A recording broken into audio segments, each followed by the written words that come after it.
Isa pong magandang araw sa bawat isa po sa atin na tumutunghay at nanonood sa ating Facebook. Sa araw pong ito ay nais ko pong ibahagi at mag-share sa inyo ng salita ng Diyos. Ito po ay mababasa natin sa Mateo 5:1 hanggang 3. Ganito po ang masasabi. Nang makita ni Jesus ang napakaraming tao, umakyat siya sa bundok. Pagkaupo niya, lumapit sa kanyang mga lagad at siya ay tinuruan niya.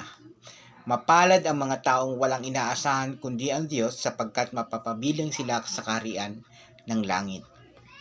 No po?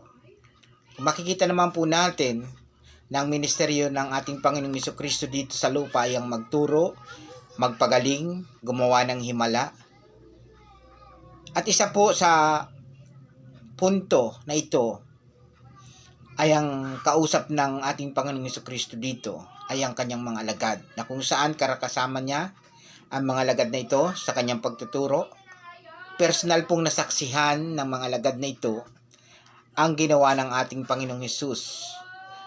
Ang kaalaman, ang karunungan at ang pagkadiyos ng ating Panginoong Jesucristo ay makikita po natin sa pamamagitan ng kanyang mga himala, sa pagpapagaling, sa paggawa ng mga bagay na tanging ang Diyos lamang po ang makagagawa.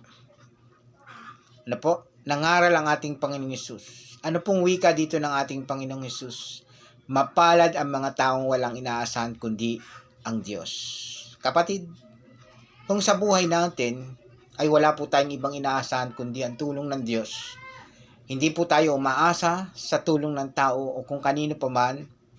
Hindi natin ay pinagyayabang, hindi po natin pinagmamalaki ang ating antas ng ating natapos o katayuan natin sa ating buhay o estado ng ating pamumuhay.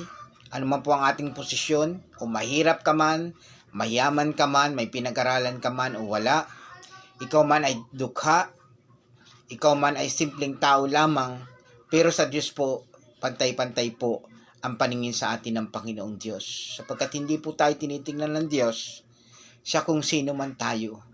Hindi katulad ng tao, tumitingin po ito ang tao sa panlabas. Tinitingnan po tayo kung ano ang ating mga nagawa o ano yung maitutulong natin. Sapagkat likas po sa tao talagang mag-expect. Pero sabi ng Panginoong Hesus, mapalad ang mga taong walang inaasahan kundi ang Diyos. Sa buhay po natin, kapatid, kung tayo po, wala po tayong ibang inaasahan kundi ang Diyos. Ang sabi po ng salita ng Diyos, tayo po ay mapalad. Hindi po mapalad tayo dahil tayo ay maraming salapi, marami tayong mga ari-arian, kundi binilang tayong mapalad sapagkat wala tayong ibang inaasahan kundi ang Diyos. Ano pa po ang sinabi roon? Tayo ay mapapabilang sa kaharian ng langit. Sabi po roon, mapapabilang tayo sa kaharian ng langit. So, ang ibig sabihin nito mga kapatid, ang mga tao lamang na walang ibang inaasahan kundi ang Diyos sa kanilang buhay, ang tanging mapapabilang sa kaharian ng langit. Dito po sa lupa, nakakalungkot isipin na tayo ay nagiging kabilang lamang sa mga elite or yung mga tao na kung saan ay nasa mataas na estado. Kung ikaw ay may sapat na pinag-aralan, matayog ang iyong katungkulan, ikaw ay ginagalang ng lipunan.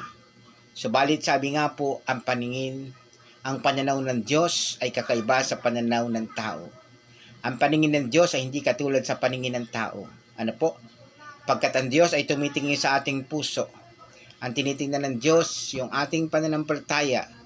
Sabi nga po doon sa Mateo 5:1-3, mapalad tayo kung wala tayong ibang inaasahan kundi ang Diyos, sapagkat mapapabilang tayo sa kanyang kaharian. So, kung talagang tayo po ay walang ibang inaasahan kundi ang Diyos, ang sabi po ng salita ng Diyos, tayo ay mapapalad.